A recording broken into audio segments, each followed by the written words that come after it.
अरे तेजस, तू असं दारात का उभा आहे? ये ना आत ये.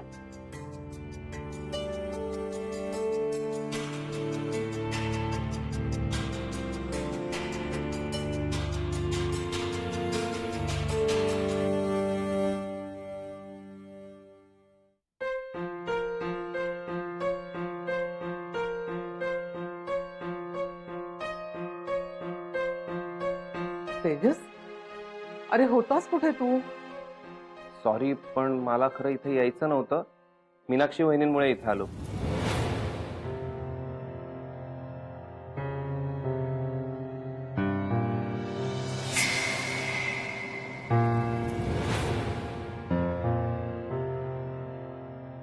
अरे पण मीनाक्षी तुला भेटली कुठे? नाही म्हणजे तू न सांगता निघून गेला होता, तर ही तुझ्यापर्यंत पोहोचलीच कशी?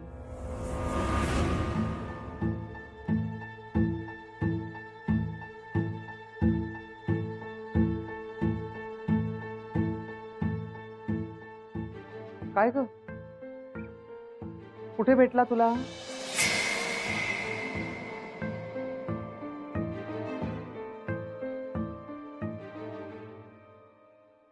अगं मीनाक्षी बोल ना, तेजस तुला कुठे भेटला?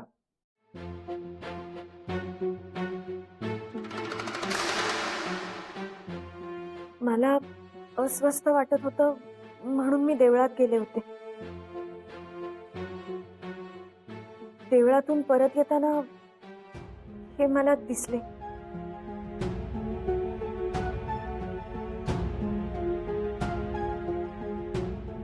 यांच्या जाण्यामुळे सोहाची काय अवस्था झाली होती याची मला पूर्ण जाणीव होती.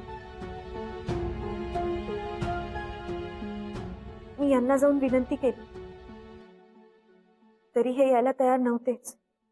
मग मी सोहाची यांच्याशिवाय काय अवस्था झाली आहे हे त्यांना सांगितलं.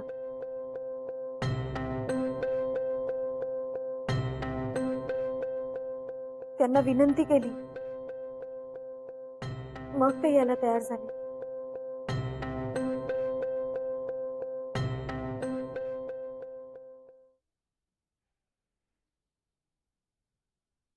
तेजस, तुझ्या अशा न सांगता निघून जाण्यानं आमच्या सगळ्यांची काय कंडिशन झाली होती याची कल्पना नाहीये तुला. आधी सॉरी, मी खरंच असं वागायला नको होतं.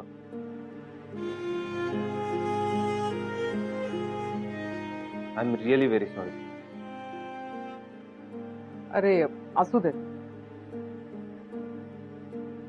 तेजस, तुम्ही बोला, मी आलेच. हं?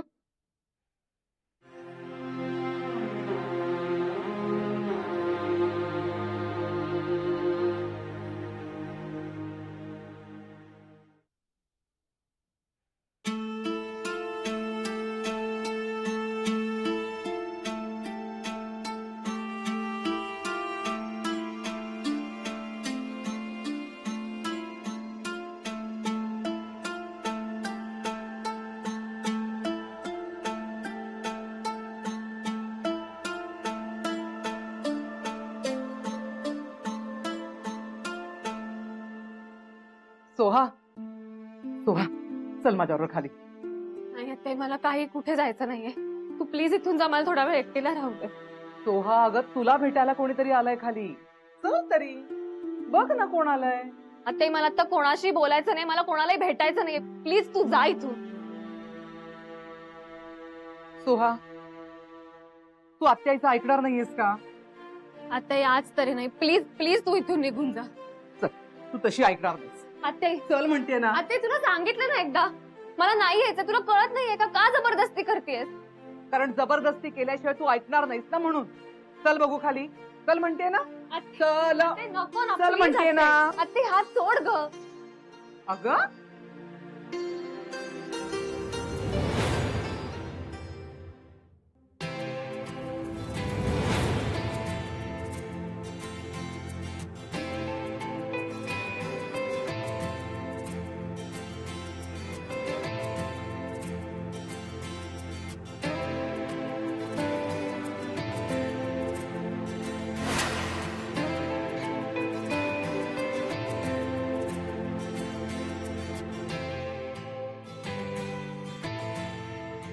तेजस,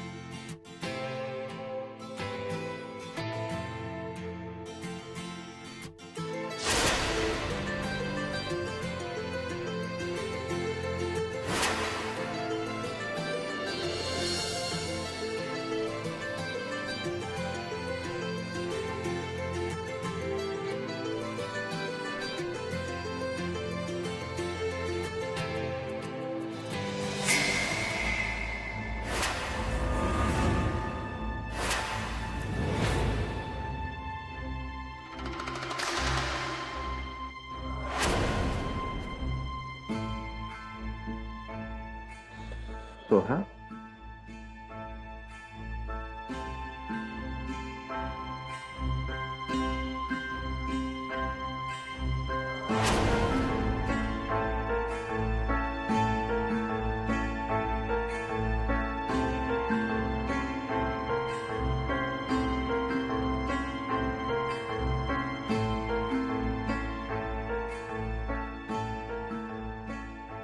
कशी आहेस सोहा?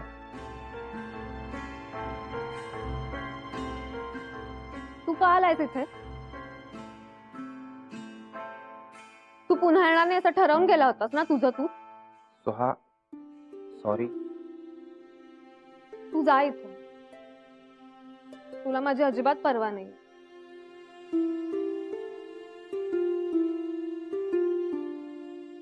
म्हणून माझ्याशी न बोलता निघून गेलास ना?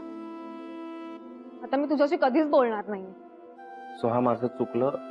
मी तसं वागायला नको होतं. I am really very sorry. हे सॉरीचा काही उपयोग होणार नाही आता.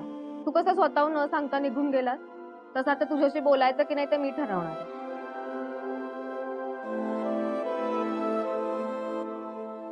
सोहा, अगं आलाय ना तो परत आता, आणि सॉरी म्हणतोय ना, मग कशाला उगाच छळतीस त्याला आता? सोहा, अगं माझ्याकडे बघ तरी. हो, माझं चुकलं की मी असा डिसिजन घ्यायला नको होतं.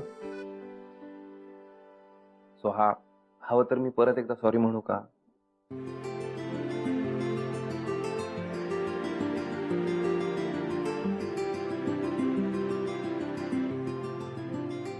सोहा, खरं तर मी इथे आलोच नसतो, पण रस्त्यात मला मीनाक्षी वहिनी भेटल्या आणि त्यांनी मला समजावलं.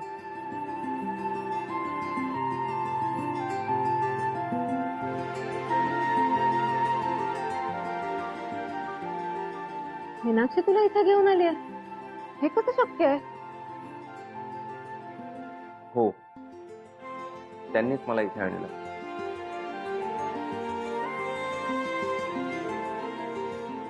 अगं, हवं तर तू मीनाक्षी वहिनींना विचार ना.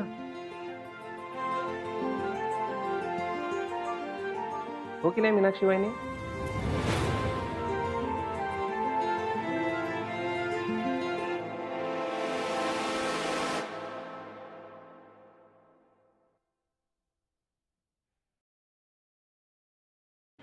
सोहा, मला माफ कर. माझा यांच्या बाबतीत खूप मोठा गैरसमज झाला होता. पण सोहा, आता मला कळलंय की हा सगळा माझा गैरसमज होता.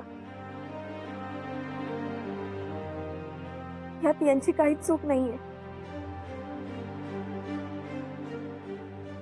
सोहा, तुझी अवस्था मला नाही बघवते ग.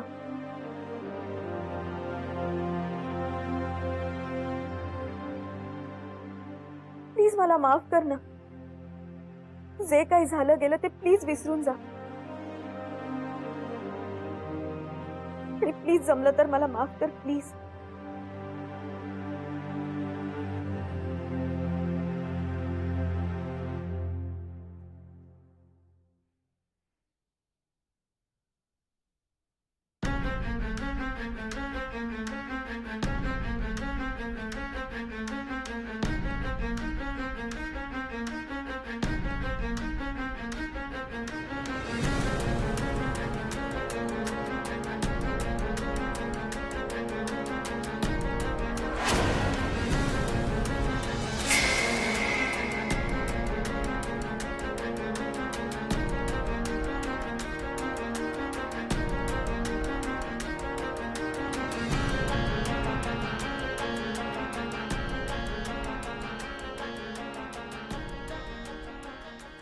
सोहा मला कळून चुकले. यांच्यापेक्षा चांगला मुलगा तुला शोधूनही सापडणार नाही.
मीनाक्षी, आज फायनली तू एक खूप चांगलं काम केलंस.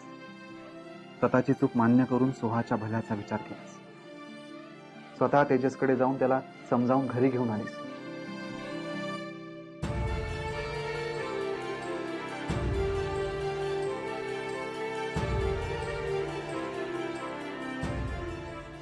मीनाक्षी, तू माझ्या डोक्यावरचा खूप मोठा ताण हलका केलास. Thank you so much for that.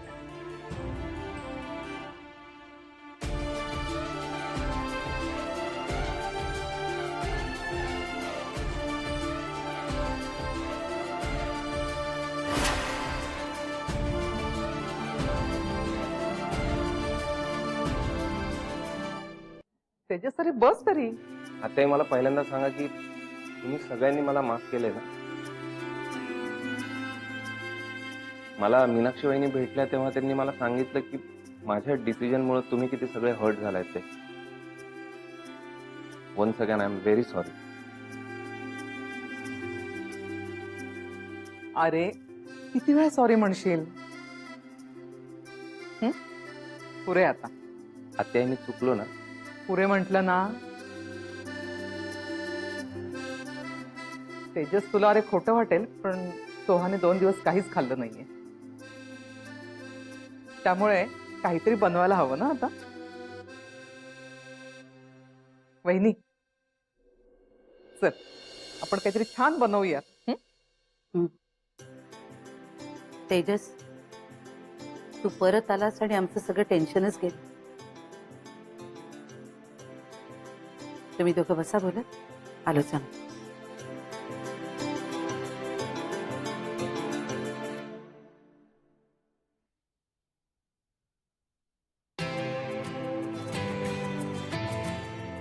आत्याही जे बोलल्या ते खरं आहे.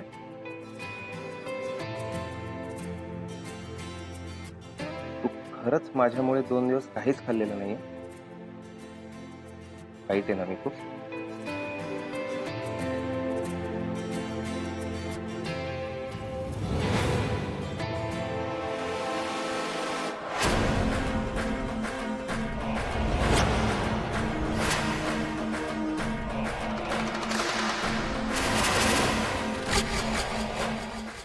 मीनाक्षी, आता आपण पुन्हा आधीसारखे राहू. मागचं सगळं विसरून जाऊ.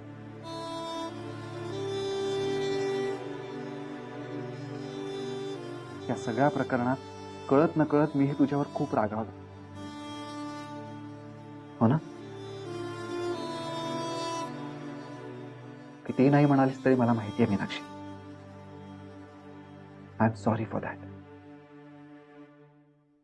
आता आपण आधीसारखंच एकमेकांवर प्रेम कर. उलट आधीपेक्षा जरा जास्तच कर. हं?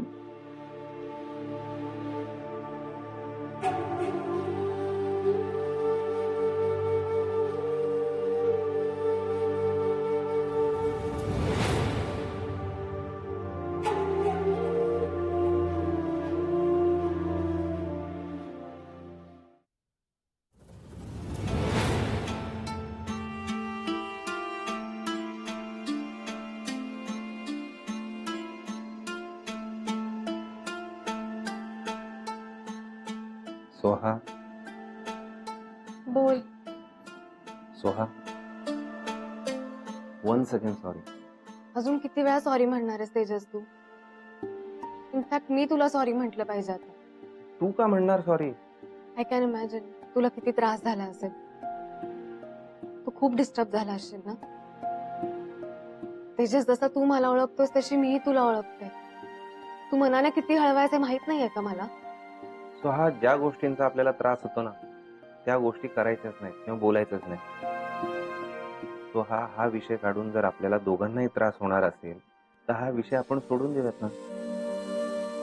आणि कसं आहे, आता मीनाक्षी वहिनींना सुद्धा आपलं नातं पटलंय ना. त्यांनीच हा सगळा खराटोप केलाय ना. सोडून दे ना, आता काळजी करण्याची काही गरज नाहीये. हो, पण याआधी ती कशी वागली ते तुला माहितीये का? सगळ्यांची झोप उडवली होती तिने. हा, तर त्यांचीच झोप उडाली म्हटल्यावर त्या तरी काय करणार? म्हणजे अगं म्हणजे त्यांना तुझी काळजी आहे, तुझं पुढे जाऊन काय होणार आहे ते टेन्शन त्यांना असेल म्हणून अशा वागत असतील. हे ते सगळ्यांच्या बाबतीत ठीक आहे. मीनाक्षीच्या बाबतीत बोलायचं तर जाऊ दे ना सोहा, असतो एखाद्याचा स्वभाव. हा बघ, आता आपण ठरवतोय या विषयावर बोलायचं नाही तरी बोलतोच ना आपण. सोडून दे, काही काळजी करण्याची गरज नाहीये आणि त्याच्यावर आपल्याकडे काही उपाय नाहीये. आहे का उपाय? आहे. काय? काहीही न बोलता मी तुझ्यात आणि तू माझ्यात हरवून जाणं.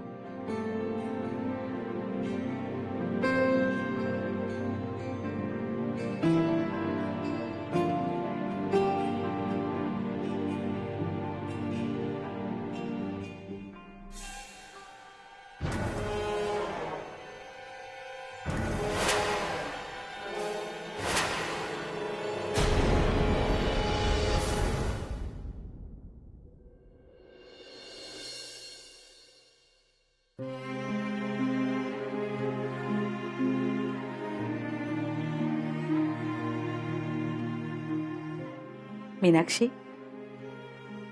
आई, मी येतच होते किचन मध्ये. नाही ग, माझं काही काम नव्हतं, पण तू जे काम आज केलेस ना त्याच्याकरता मी तुझं कौतुक करायला आले. आज तेजसला इथे आणून तू खूप चांगलं काम केलंयस. त्याकरता मी तुझे आभार कसे मानू तेच मला समजत नाहीये. आणि तू सोहाचंच नाही, आमचं सगळ्यांचंच टेन्शन दूर केलंयस. आज असं झालं नसतं तर सोहाची काय अवस्था झाली असती याचा मी विचार सुद्धा करू शकत नाहीये. आई, हो असं का बोलताय?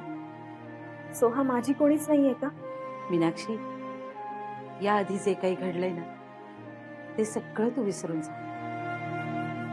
हे बघ, सोहा आणि वंस दोघेही तुला हळूहळू समजून घेतील आणि मग सगळं काही पहिल्यासारखं सुरळीत होईल. पण यासाठी सुद्धा तुलाच पुढाकार घ्यावा लागणार आहे. घेशील ना? माझ्या घरच्या माणसांच्या चेहऱ्यावरचं हसू हेच मी माझं सुख मानत आले बाळा. आणि ते तू मला पुन्हा मिळवून दिलेस याबद्दल तुझे मनापासून आभार. येते मी.